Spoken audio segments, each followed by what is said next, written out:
মৰমৰ ছাত্ৰ ছাত্ৰীসকল, আশা কৰোঁ তোমালোকে সবেই ভালে আছা। আজি মই 10ম শ্ৰেণীৰ সমাজ বিজ্ঞানৰ দ্বিতীয় খণ্ড ভূগোলৰ প্ৰথম অধ্যায় অৰ্থনৈতিক ভূগোল বিষয়বস্তু আৰু সম্পদ ইয়াৰ প্ৰশ্নোত্তৰসমূহ আলোচনা কৰিম।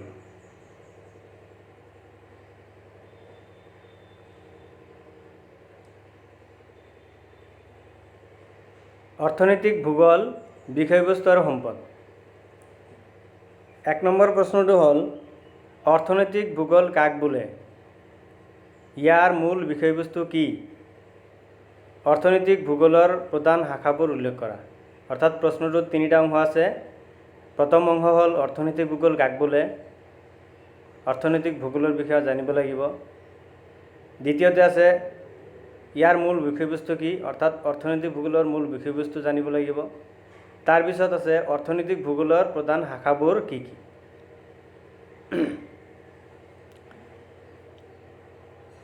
প্ৰথম অংশত আহিছোঁ যে অৰ্থনৈতিক ভূগোল কাক বোলে?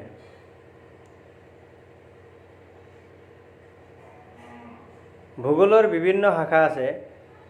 তাৰ ভিতৰত এটা শাখা হ'ল কি অৰ্থনৈতিক ভূগোল। আৰু শাখা আছে যেনেকুৱাকৈ পৰিৱেশ আৰু পৰিৱেশৰ সমস্যা, এইটো ভূগোলৰে এটা অংশ, এটা শাখা। তাৰপিছত য'ত পৰিৱেশৰ অৰ্থ, পৰিৱেশৰ সমস্যা, পৰিৱেশৰ প্ৰধান সমস্যাসমূহ আৰু ইয়াৰ সমাধান এই বিষয়ে আলোচনা কৰা হয়। আৰু শাখা আছে যেনে পৃথিৱী ভূগোল, এইটো ভূগোলৰ এটা শাখা। ইয়াত পৃথিৱীৰ চমু পৰিচয়, মহাদেশ আৰু মহাসাগৰৰ বিতৰণ, তাৰপিছত মহাসাগৰসমূহৰ অৱস্থিতি আৰু মহাসাগৰবিলাকৰ বৈশিষ্ট্য বা বিভিন্ন বিশ্বৰ দেশসমূহ ইত্যাদিৰ বিষয়ে কি কৰা হ'ব? আলোচনা কৰা হ'ব। এইটো হ'ল কি পৃথিৱী ভূগোল। তাৰপিছত অসমৰ ভূগোল, য'ত অসমৰ ভূগোলত অসমৰ জনসংখ্যা আৰু বসতি, অসমৰ পৰিবহণ ব্যৱস্থা, অসমৰ সম্পদ, অসমৰ অৰ্থনীতি এই আটাইবোৰ বিষয়ে কি কৰা হ'ব? আলোচনা কৰা হ'ব।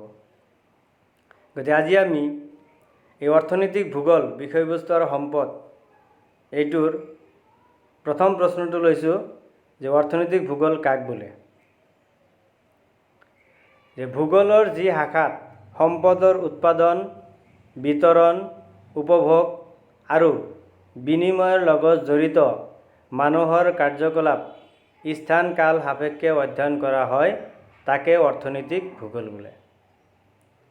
আকৌ এবাৰ কৈছোঁ যে ভূগোলৰ যি শাখাত সম্পদৰ উৎপাদন, বিতৰণ, উপভোগ আৰু বিনিময়ৰ লগত জড়িত মানুহৰ কাৰ্যকলাপ স্থান কাল সাপেক্ষে অধ্যয়ন কৰা হয় তাকে অৰ্থনৈতিক ভূগোল বোলে। অৰ্থাৎ অৰ্থনৈতিক ভূগোলত সম্পদৰ উৎপাদন, সম্পদৰ বিতৰণ, সম্পদ কেনেকৈ উপভোগ কৰিব লাগে বা সম্পদৰ বিনিময় মানে হ'ল এটা বস্তুৰ সলনি আন এটা বস্তু লেনদেন কৰা, সেইটো হ'ল বিনিময়। এই আটাইকেইটাৰ লগত জড়িত মানুহৰ যিবিলাক কাৰ্যকলাপ স্থানকাল সাপেক্ষে যি অধ্যয়ন কৰা হয় তাকে কি বুলি কোৱা হয়? অৰ্থনৈতিক ভূগোল বুলি কোৱা হয়। এতিয়া দ্বিতীয় অংশলৈ আহোঁ। ইয়াৰ মূল বিষয়বস্তু কি? অৰ্থাৎ অৰ্থনৈতিক ভূগোলৰ মূল বিষয়বস্তু কি? আনচাৰটো হ'ল যে অৰ্থনৈতিক ভূগোলৰ মূল বিষয়বস্তু হৈছে মানুহৰ অৰ্থনৈতিক কাৰ্যকলাপ। ভূপৃষ্ঠত বিৰাজ কৰা প্ৰাকৃতিক আৰু মানৱসৃষ্ট পৰিৱেশৰ উপাদানবোৰৰ বিভিন্নতাৰ বাবে মানুহৰ জীৱন ধাৰণৰ মানদণ্ড আৰু অৰ্থনৈতিক কাৰ্যকলাপো সকলো ঠাইতে বেলেগ বেলেগ হয়। এনে পাৰ্থক্যৰ বাবে কোনো এখন ঠাই যেতিয়া কৃষিকাৰ্যত উন্নত হয়, আন এখন ঠাই ব্যৱসায় বাণিজ্য, উদ্যোগিক বা মৎস্য উৎপাদনৰ কাৰ্যত চহকী হয়। এনে কাৰণতে পৃথিৱীৰ সকলোবোৰ ঠাইয়েই ইখনে সিখনৰ ওপৰত নিৰ্ভৰ কৰি এক সম্পৰ্ক ৰক্ষা কৰি চলি থাকে। অৰ্থাৎ অৰ্থনৈতিক ভূগোলৰ মূল বিষয়বস্তু হৈছে মানুহৰ অৰ্থনৈতিক কাৰ্যকলাপ। প্ৰাকৃতিক সম্পদবিলাক যে আছে সকলো ঠাইতে একে সমান নহয়, বা পৃথিৱীত যিমান দেশ আছে সকলোবিলাক দেশ কোনো এটা দেশেই পাৰফেক্ট নহয় যে মই অকলে কোনো এখন দেশ নোহোৱাকৈ মই চলিব পাৰিম। এখন দেশে আন এখন দেশৰ ওপৰত নিৰ্ভৰ কৰিবলগীয়া হয়। এইটো প্ৰকৃতিৰ নিয়ম। প্ৰকৃতিয়ে কোনো দেশকে সকলো ছাইডে স্বাৱলম্বী কৰি গঢ় দি তোলা নাই। গতিকে কোনো এখন ঠাইত যদি মৎস্য উৎপাদনত আগবাঢ়ি আছে, কোনো এখন ঠাই আকৌ ব্যৱসায় বাণিজ্যত কি হৈছে আগবাঢ়ি আছে, বা কোনো এখন ঠাই কি হৈ আছে কৃষিকাৰ্যত আকৌ আগবাঢ়ি আছে।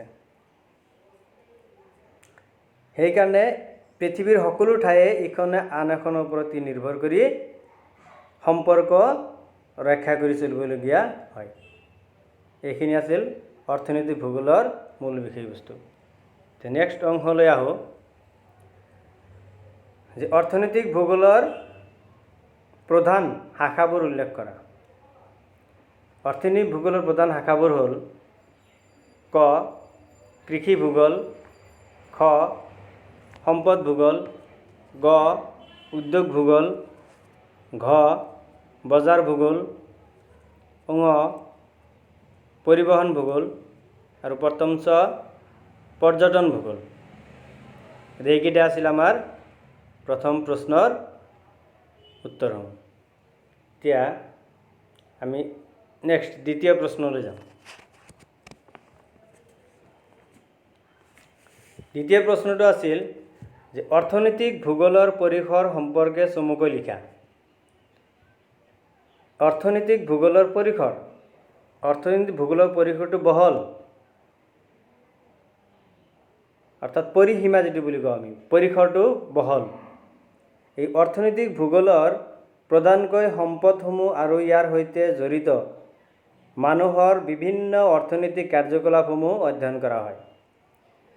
অৰ্থনৈতিক ভূগোলৰ পৰিসৰ প্ৰধানকৈ দুটা বৃহৎ শাখাৰ অধীনত 5টা বিশেষ প্ৰশ্নৰ ওপৰত প্ৰতিষ্ঠিত। অৰ্থাৎ অৰ্থনৈতিক ভূগোলৰ পৰিসৰটো দুটা ভাগত ভাগ কৰা হৈছে। এটা হ'ল পৰম্পৰাগত অৰ্থনৈতিক ভূগোল আৰু এটা হ'ল আধুনিক অৰ্থনৈতিক ভূগোল। এই দুটা ভাগত ভাগ কৰা হৈছে। এতিয়া আমি পৰম্পৰাগত অৰ্থনৈতিক ভূগোল, ইয়াৰ বিষয়ে আমাৰ মনলৈ 3টা প্ৰশ্ন আহে। পৰম্পৰাগত অৰ্থনৈতিক ভূগোলৰ বিষয়ে আমাৰ মনলৈ সদায় 3টা প্ৰশ্ন আহে। সেইকেইটা হ'ল ক অৰ্থনৈতিক কাৰ্যটো ক'ত অৱস্থিত,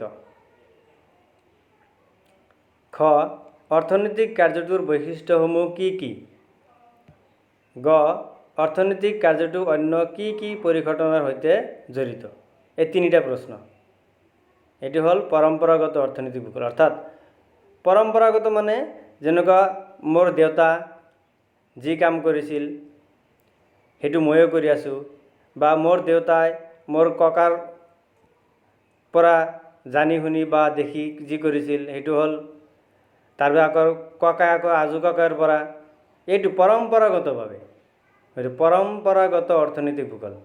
পৰম্পৰা আমি বুজিয়ে পাওঁ যে এটা জেনেৰেশ্যনৰ পৰা নেক্সট জেনেৰেশ্যনলৈ যি পৰম্পৰাগতভাৱে চলি থাকে। এতিয়া 2 নম্বৰলৈ আহিম, যে আধুনিক অৰ্থনৈতিক ভূগোল।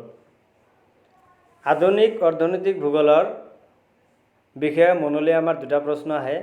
ক অৰ্থনৈতিক কাৰ্যটো য'ত অৱস্থিত তাতে কিয় হৈছে, খ অৰ্থনৈতিক কাৰ্যটো য'ত অৱস্থিত তাৰ পৰিৱৰ্তে আন ঠাইত হ'লে বেছি ভাল হ'লহেঁতেন নেকি। তাৰমানে অৰ্থনৈতিক কাৰ্যটো য'ত অৱস্থিত তাতে কিয় হৈছে, এইটো এটা প্ৰশ্ন। আৰু এটা আহে যে অৰ্থনৈতিক কাৰ্যটো য'ত অৱস্থিত তাৰ পৰিৱৰ্তে আন ঠাইত হ'লে ভাল হ'লেহেঁতেন নেকি। অৰ্থাৎ আধুনিক অৰ্থনৈতিক ভূগোলে কি পৰ্যালোচনা কৰে, যে উদাহৰণস্বৰূপে যে আমেৰিকাৰ অৰ্থনীতি, ইংলেণ্ডৰ অৰ্থনীতি, ফ্ৰান্স, ইটালী, জাপান আদিৰ অৰ্থনীতি আমাৰ অসম তথা ভাৰতবৰ্ষতকৈ বহুত উন্নত। গতিকে এয়া দ্বিতীয় প্ৰশ্নটো, যিটো অৰ্থনৈতিক কাৰ্যটো য'ত অৱস্থিত তাৰ পৰিৱৰ্তে আন ঠাইত হ'লে বেছি ভাল হ'লেহেঁতেন নেকি? গতিকে আমাৰ অৰ্থনীতি যিটো ইয়াতকৈ যদি আৰু অলপ ওপৰত হ'লে আমি আৰু আগুৱাই যাব পাৰিলোঁ হয়। এতিয়া আধুনিক অৰ্থনীতি ভূগোল এই দুটাই প্ৰশ্ন। এতিয়া নেক্সট 3 নম্বৰ প্ৰশ্নলৈ আহিম যে মানুহৰ অৰ্থনৈতিক বৃত্তি বুলিলে কি বুজা? এনে অৰ্থনৈতিক বৃত্তিবোৰ কি কি? যে প্ৰথমতে আমাৰ যে অৰ্থনৈতিক বৃত্তি বুলিলে কি বুজা এইটো জানিব লাগিব। মানুহৰ অৰ্থনৈতিক বৃত্তি মানে হ'ল পৃথিৱীত জীৱন নিৰ্বাহ কৰাৰ উদ্দেশ্যৰে মানুহে প্ৰয়োজনীয় উপাদানসমূহ আহৰণ কৰিবলৈ সম্পাদন কৰা বিভিন্ন কাৰ্যকলাপসমূহ। অৰ্থাৎ মানুহে জীৱন ধাৰণ কৰিবৰ কাৰণে যিবিলাক কাৰ্যপন্থা অৱলম্বন কৰি মানুহে জীৱিকা উপাৰ্জন কৰি জীৱন নিৰ্বাহ কৰে, সেই কাৰ্যসমূহ হ'ল কি বুলি কোৱা হয়? মানুহৰ বৃত্তি বুলি কোৱা, অৰ্থনৈতিক বৃত্তি বুলি কোৱা হয়। যেনে উদাহৰণস্বৰূপে এজন মানুহে খেতি কৰি জীৱিকা নিৰ্বাহ কৰি আছে, এই খেতি কৰাটো তাৰ কাৰণে বৃত্তি, অৰ্থনৈতিক বৃত্তি। তাৰমানে এই খেতি কৰি তেখেতে টকা পইচা উপাৰ্জন কৰি আছে, নিজৰ পৰিয়ালটো পোহপাল দি আছে। আন কোনোবাই গাড়ী চলাই তাৰ পৰা টকা পইচা উপাৰ্জন কৰিছে, নিজৰ পৰিয়ালটো পোহপাল দিছে। কোনোবাই চাকৰি কৰিছে, চাকৰি কৰি তেখেতে টকা উপাৰ্জন কৰিছে, তাৰ পৰা তেখেতে সংসাৰখন চলাইছে। গতিকে এইটো হ'ল কি? একোটা বৃত্তি।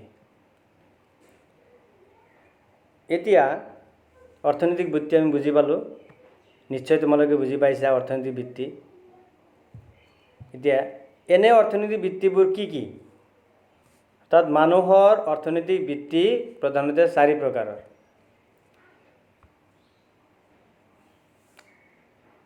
ক প্ৰাথমিক বৃত্তি, খ দ্বিতীয়ক বৃত্তি, গ তৃতীয়ক বৃত্তি, ঘ চতুৰ্থক বৃত্তি।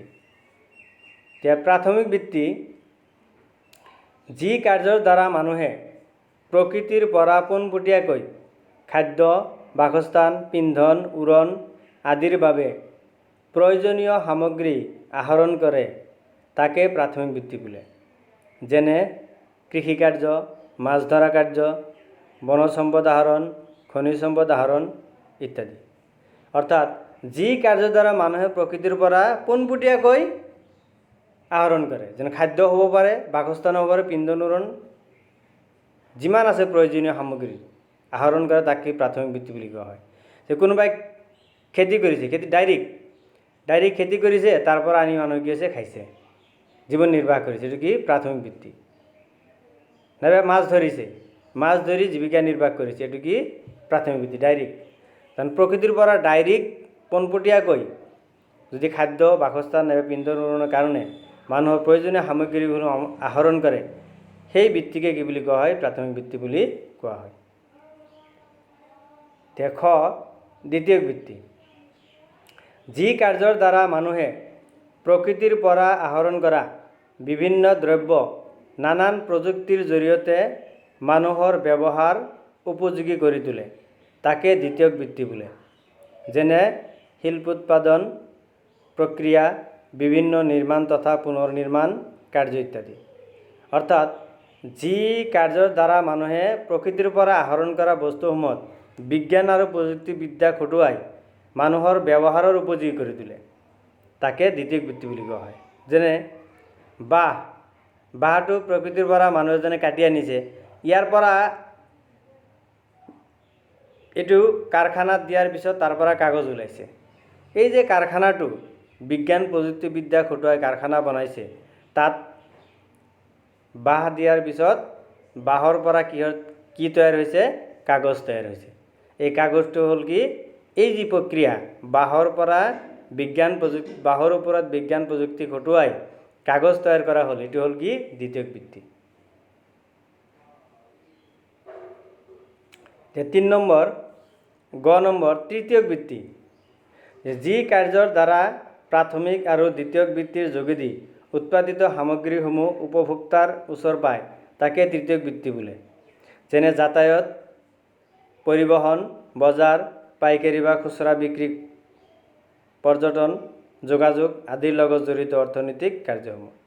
অৰ্থাৎ যি প্ৰক্ৰিয়াৰ দ্বাৰা প্ৰাথমিক আৰু দ্বিতীয়ক বৃত্তিবিলাক কি কৰে যোগেদি উৎপাদিত সামগ্ৰী উপভোক্তাৰ ওচৰত লৈ যায়।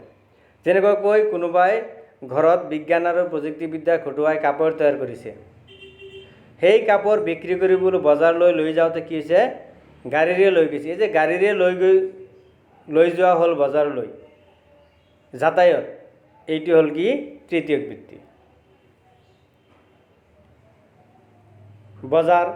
বজাৰত মানুহে কি কৰে বস্তু বাহিনী বিক্ৰী কৰে, গতিকে এইটো কি তৃতীয়ক বৃত্তি। ঘ নম্বৰ চতুৰ্থক বৃত্তি, নিৰ্দিষ্ট দক্ষতা, বুদ্ধিমত্তা, দূৰদৃষ্টি, সম্পন্নতা, নৈপুণ্যতা গুণৰ জৰিয়তে দ্বিতীয়ক আৰু তৃতীয়ক বৃত্তিসমূহ অধিক সুচল তথা ফলপ্ৰসূ কৰি তোলা কাৰ্যকে চতুৰ্থক বৃত্তি বোলে। অৰ্থাৎ এই যে দ্বিতীয়ক আৰু তৃতীয়ক বৃত্তিৰ দ্বাৰা যিবিলাক বস্তু, এই বস্তুবিলাক কি কৰা হ'ল সুচল অৰ্থাৎ ফলপ্ৰসূ কৰি তোলা কাৰ্য চতুৰ্থ বৃত্তি বোলে।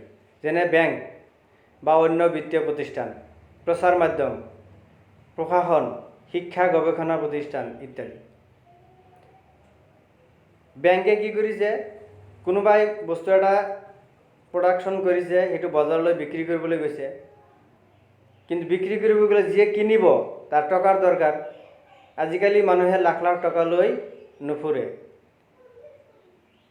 ATM কাৰ্ড থাকিলে নাইবা মোবাইল বেংকিঙৰ জৰিয়তে মানুহে লাখ লাখ টকা ট্ৰান্সফাৰ কৰিব পাৰে।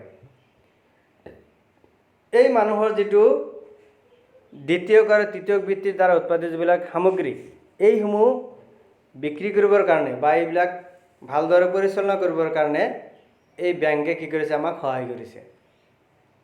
আজিকালি মোবাইলৰ যোগে বেচা কিনিও কৰিব পাৰি। কিমান টকা লাগে সেইটো আমি কি কৰিব নিজৰ একাউণ্টৰ পৰা নেট বেংকিঙৰ জৰিয়তে টকা ট্ৰান্সফাৰ কৰি বেলেগৰ একাউণ্টলৈ আমি পঠাই দিব পাৰি। গতিকে এইটো বেংক ব্যৱস্থা নাইবা প্ৰচাৰ মাধ্যম। ধৰা মই ইটা ফেক্টৰী এটা খুলিছোঁ, মোৰ ইটাবিলাকৰ কোৱালিটি কেনেকুৱা মানুহে যেতিয়ালৈকে গম নাপাব তেতিয়ালৈকে মোৰ ইটা মানুহে ক্ৰয় নকৰে। কিন্তু যেতিয়া মই কোনোবা এটা প্ৰচাৰ মাধ্যমত অৰ্থাৎ টিভি চেনেলত যেতিয়া এইটো বাজিব, নিউজখন যেতিয়া বাজিব যে BBI মাৰ্কা ইটা বহুত ভাল, তেতিয়া মানুহে এইটো চাব। চোৱাৰ পিছত এই ইটাটোৰ কি হ'ব, মানুহৰ যিটো ইটাৰ প্ৰতি মানুহৰ আকৰ্ষণ তেতিয়া বৃদ্ধি পাব। তেতিয়া মানুহে এই ইটা কিনিবলৈ প্ৰস্তুত হ'ব। গতিকে এইটো কি কৰিলে মোৰ এইয়া দ্বিতীয়ক বৃত্তিৰ দ্বাৰা উৎপাদিত সামগ্ৰী এইটো সহায় কৰি দিলে প্ৰচাৰ মাধ্যমে। গতিকে এইটোক চতুৰ্থ বৃত্তি বুলি কোৱা হয়। তো নিশ্চয় তোমালোকে বুজি পাইছা। আজি মই 3টা প্ৰশ্ন আলোচনা কৰিলোঁ।